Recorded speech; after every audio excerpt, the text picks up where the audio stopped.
Hello friends. तर आता 4 वाजले आहेत संध्याकाळचे आणि मी जात आहे आईकडे. माझी आई इथे जवळच राहते. सो आता आम्ही तिच्याकडे जात आहे कारण ती आज काय बनवणार आहे तर चिवडा, पोह्यांचा चिवडा जो आपण दिवाळीत बनवतो. दिवाळीत तर बनवला होता पण तो संपला. मग आता आम्ही तर आम्हाला सर्वांनाच आवडतो तो चिवडा. मग आता आम्ही तिला सांगितलं की आई पुन्हा बनव म्हणून. तर ती आज बनवणार आहे. तर त्याची रेसिपी मला तुमच्यासोबत शेअर करायची आहे म्हणून मी जात आहे. कारण माझी आई इथून 10 मिनिटाच्या अंतरावर जवळच राहते. सो मी आता तिने मला फोन केला की मी बनवणार आहे. तर म्हटलं मी येते, मग मला पण रेसिपी मी शूट करीन आणि सर्वांसोबत शेअरसुद्धा करायला भेटेल. तर चला मग तुम्ही पण कंटिन्यू राहा माझ्यासोबत. मी ही कॉफी संपवते आणि मग निघते आईकडे. अरे हां, आणि प्लीज माझ्या चॅनलला लाईक, शेअर आणि सबस्क्राईब करायला विसरू नका.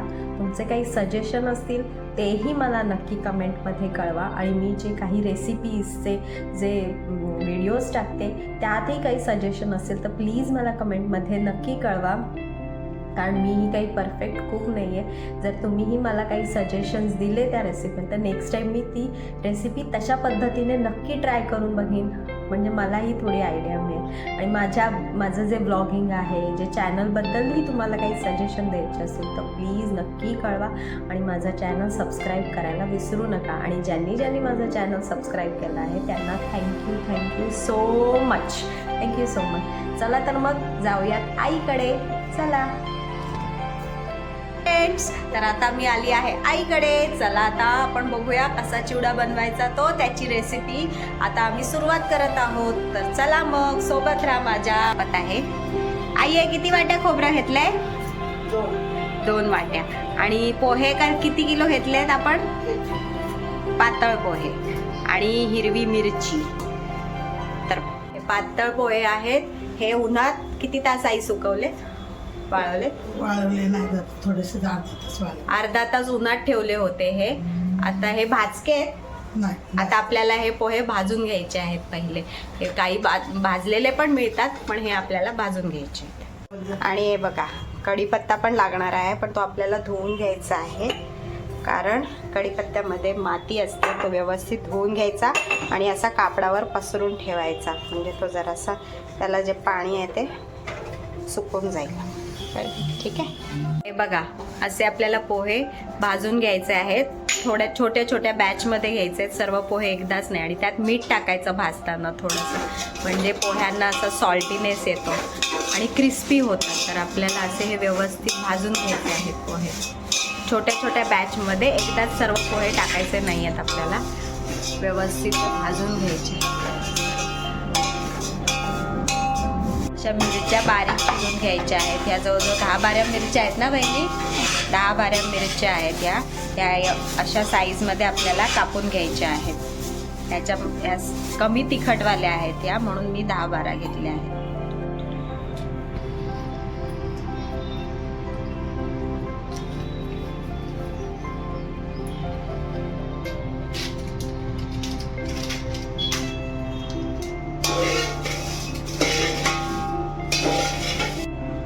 हे बघा, आता आपलं हे 2 वाट्या सुकं खोबरं आहे. हे अशा पद्धतीत आपल्याला कापून घ्यायचं आहे.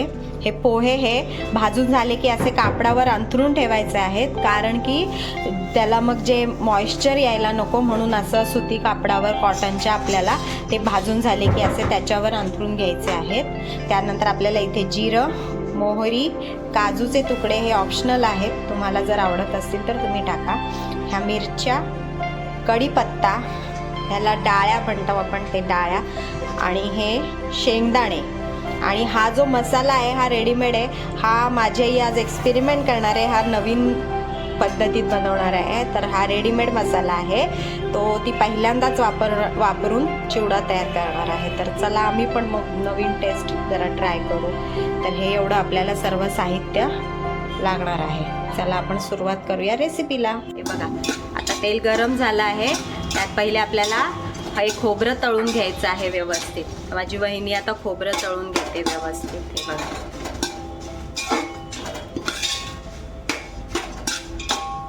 असं पूर्ण थोडं गोल्डन ब्राऊन होईपर्यंत आपल्याला हे खोबरं जे आहे हे तळून घ्यायचं आहे व्यवस्थित. जर ते असं तळलं गेलं नाही ना तर चिवडं नरम पडेल आपल्याला आणि मग ते खोबरं पण असं क्रिस्पी लागणार नाही खाताना. तो असं क्रिस्पी लागला पाहिजे खायला. त्याच्यामुळे आपल्याला हे खोबरं व्यवस्थित तेलात तळून घ्यायचं आहे. हे बघा आपला आता हे जे खोबरेचे तुकडे टाकले होते ते तळले जात आहेत बघा. व्यवस्थित तेलात तळून घ्यायचे. हे भाजताना त्यात सारखा जो चमचा आहे तो फिरवायचा नाही, नाहीतर मग पोहे असे तुकडे गळतील, अख्खे राहणार नाहीत, असे तुकडे पडतील त्याचे असे. त्याच्यामुळे चुरा होईल त्याचा. त्याच्यामुळे पोहे अख्खे राहण्यासाठी जास्त त्यात भाजताना चमचा फिरवायचा नाही आणि मीडियम एकदम स्लो टू मीडियम फ्लेमवर आपल्याला त्याला असा हे कुरकुरीत भाजून घ्यायचा आहे. असा आवाज आला पाहिजे. खोबऱ्याचा पण कलर असा चेंज होत आला आहे. असं व्यवस्थित तळून घ्यायचं आहे. आणि आता हा आपलं खोबरं जे आहे ते तयार झालं आहे. आता आपण ते एका प्लेटमध्ये काढून घ्यायचं आहे. असा जास्त डार्क करून घ्यायचा नाही आपण. हा जो खोबरं आहे ते मग ते कडू लागतं जरा करपल्यासारखं. हा एवढा कलर येईपर्यंतच आपल्याला परतवून घ्यायचा आहे. म्हणजे हे खोबरं खायला पण गोडूस लागेल तुम्हाला आणि क्रिस्पी लागेल. हे बघा असा कलर आहे.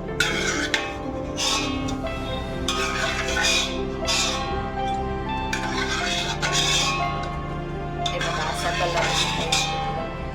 आता यामध्ये आपल्याला शेंगदाणे तळून घ्यायचे आहेत व्यवस्थित. आता काही बोलतील की खोबरं टाकल्यावरच त्याच्यावर शेंगदाणे का नाही टाकले, तर मग शेंगदाणे परतून होईपर्यंत ते खोबरं अजून ब्राऊन कलर होईल आणि मग ते करपून जाईल आणि मग त्याची कडवट टेस्ट लागेल. म्हणून खोबरं काढून घेतलं आणि आता त्यात आपल्याला शेंगदाणे पण व्यवस्थित तळून घ्यायचे आहेत. असे क्रिस्पी होईपर्यंत त्याला आपल्याला तळून घ्यायचं आहे शेंगदाणे सुद्धा. असे व्यवस्थित स्लो टू मीडियम फ्लेमवरच आपल्याला हे शेंगदाणे सुद्धा व्यवस्थित तळून घ्यायचे आहेत. हे बघा कलर चेंज झाला आहे आता. शेंगदाण्याचा कलर चेंज तर थोडेसे सोनेरी रंग येत आला आहे त्याला. हे बघा गोल्डन ब्राऊन कलर. असे गोल्डन ब्राऊन कलर आला पाहिजे. अजून आपल्याला ते थोडेसे अजून तळून घ्यायचे आहेत. बघा शेंगदाणे झाले. आता त्यामध्ये डाळ्या टाकून घेतल्या आहेत आणि हे जे काजूचे तुकडे आहेत हे सुद्धा आपल्याला व्यवस्थित तळून घ्यायचे आहेत. हे बघा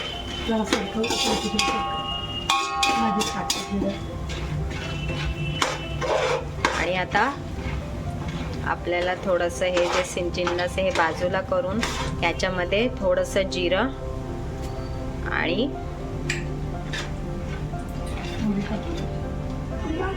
थोडीशी मोहरी टाकायची आहे फोडणी. हे बघा आता हे सुद्धा आपल्याला व्यवस्थित परतवून घ्यायचं. आणि आता कढीपत्ता.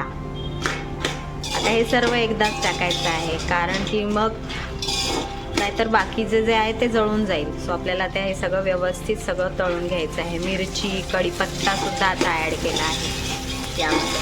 आहा काय फोडणीचा सुगंध आला आहे मस्त. हे बघा आता ही मिरची आणि कढीपत्ता सुद्धा आपल्याला व्यवस्थित तळून घ्यायचा आहे. असा क्रिस्पी झाला पाहिजे, नरम नाही राहायला पाहिजे. असा व्यवस्थित तळून घ्यायचा आहे आपल्याला मिरची आणि कढीपत्ता सुद्धा. आता ह्या डाळ्या, काजू, शेंगदाणे, मिरची आणि हे सर्व व्यवस्थित क्रिस्पी होईपर्यंत आपल्याला तळून घ्यायचं आहे. त्याच्यात थोडंसं मीठ ॲड केलं आहे म्हणजे ज्या डाळ्या शेंगदाणे आहेत त्यांना पण ते मुरेल ते मीठ थोडंसं, म्हणजे ते पण जरा सॉल्टी लागण्यासाठी त्याच्यामुळे. आणि किंचित हळद टाकायचे कारण आपण जो मसाला घेतला आहे रेडीमेड तो पण त्यात पण हळद आहे त्याच्यामुळे ह्यात थोडीशी हळद टाकायची आहे. आता व्यवस्थित सर्व तेल खूप कमी वापरला आहे नाहीतर मग चिवडा कसा अगदी तेलकट होतो. हा असा सुका सुका चिवडा खूप छान लागतो त्याच्यामध्ये. हे बघा आता हा व्यवस्थित बिलकुल मॉइश्चर मिरचीमध्ये राहता कामा नये असं आपल्याला तळून घ्यायचं आहे व्यवस्थित क्रिस्पी होईपर्यंत. मिरची आणि कढीपत्ता सुद्धा. यामध्ये आम्ही लसूण वापरलेला नाहीये पण तुम्ही टाकू शकता तुम्हाला जर आवडत असेल तर अजून टेस्ट येणार त्याला. लसूण जर फोडणीला टाकला तर. पण आम्ही लसूण नाही टाकला आहे यात, कारण आम्हाला नाही आवडत. जास्त जर शेंगदाणे आधीच आपण गोल्डन ब्राऊन होईपर्यंत तळले असते ना, तर मग शेंगदाणे आत्तापर्यंत पूर्ण करपले असते. त्याच्यासाठी ते थोडे तळून झाले की मग आपण बाकी सगळं डाळ्या, काजू, कढीपत्ता, मिरची सर्व टाकून घेतलं आहे. आणि आता हे व्यवस्थित तळून घ्यायचं आहे आपल्याला. पूर्ण मॉइश्चर निघून गेलं पाहिजे. जर मिरची थोडी जरी नरम राहिली किंवा कढीपत्ता ना, तर आपला चिवडा नरम पडतो, है ना आई? म्हणून आपल्याला हे व्यवस्थित त्याचं मॉइश्चर काढून तिथपर्यंत तळून घ्यायचं आहे आता हा चिवडा. तळलेलं खोबरं आहे ते आपण ह्यात ॲड करायचं आहे आणि सर्व व्यवस्थित मिक्स करून घ्यायचं आहे. हे बघा, पूर्ण व्यवस्थित मिक्स करून. आता हा जो रेडीमेड मसाला जो काही माझ्या आईने आणला आहे तो आता तिथे ॲड करते. थोडासाच टाकला आधी, कसा सुगंध येतो काय त्याच्यावर डिपेंड आहे की पुढे तो सर्व वापरायचा का नाही वापरायचा. त्यात सर्व ऑलरेडी त्या मसाल्यामध्ये आहे. हळद, हिंग, मीठ आणि साखर, म्हणजे टेस्ट केला तर आंबटही थोडासा लागला. म्हणजे त्यात सर्व मिक्सच आहे. तो चिवडा मसाला आहे, फर्स्ट टाइम वापरत आहे त्यामुळे त्याचा काही अंदाज नाही आहे. तो आधी थोडा टाकून बघितला. तर हे बघा, आता हा व्यवस्थित मिक्स करून घ्यायचा आहे पूर्ण. आता आपला कढीपत्ता पण बघा तुटतोय, म्हणजे क्रिस्पी झाला आहे. मिरची व्यवस्थित तळून गेली आहे आणि डाळ्या, आता हे सर्व एवढ्या आहेत बघा. डाळ्याही करपल्या नाही, खोबरंही नाही, म्हणजे करपला काहीच नाही आहे. तो खायला व्यवस्थित टेस्ट येईल त्याची म्हणून. आणि तेलही कमी वापरलं आहे. आता हे जे आपण भाजलेले पोहे आहेत हे ह्यात ॲड करायचे आहेत. ते पण थोडे एका बॅचनी हे करायचे आहेत. आता त्याला जास्त चमचा फिरवायचा नाही, नाहीतर मग हे जे पोहे आहेत ते चुरा होईल त्याचा. सो आता माझी आई बघा काय करते ते. असं दोन साईडनी पकडायचं आहे आणि असं हलवून घ्यायचं आहे फक्त. हे बघा, असं शेक करायचं आहे. आता पुन्हा त्यात राहिलेले पोहे आहेत ते ॲड करायचे आहेत आणि असाच हलवून मिक्स करून घ्यायचा आहे. चमचा जास्त फिरवायचा नाही आहे, असं शेक करून घ्यायचा व्यवस्थित. हे बघा, थोड्या बॅचनी आपल्याला ते पोहे टाकायचे आहेत, एकदाच टाकायचे नाही. थोडे टाकायचे, हलवायचा, परत पुन्हा थोडे टाकायचे आणि हलवायचा. म्हणजे जो मसाला आहे तो पण सर्व लागला जाईल सर्वीकडे. हे बघा,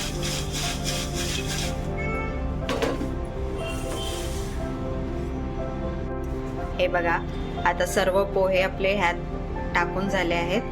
आता आपल्याला हा मसाला जो आहे तो सर्व पोह्यांना लागला गेला पाहिजे. सो हे असं पूर्ण शेक करून व्यवस्थित मिक्स करून घ्यायचं आहे. हे बघा,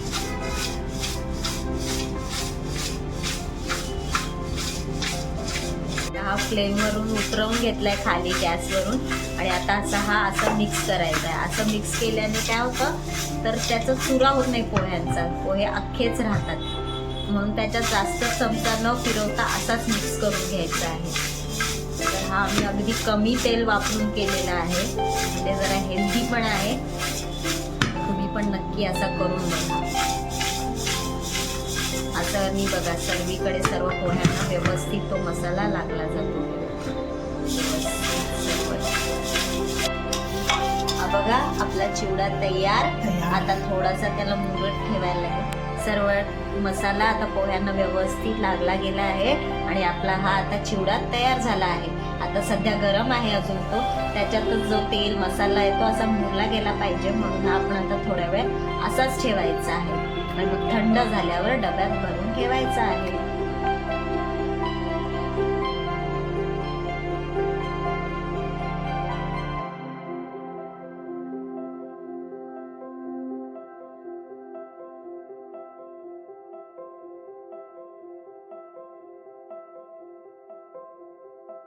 हे बघा, बिलकुल तेल नाही आहे. हे बघा, एकदम कमी तेलात एकदम हेल्दी आणि असा कुरकुरीत. आता थोडासा टेस्ट करून बघूया कसा झालाय तो.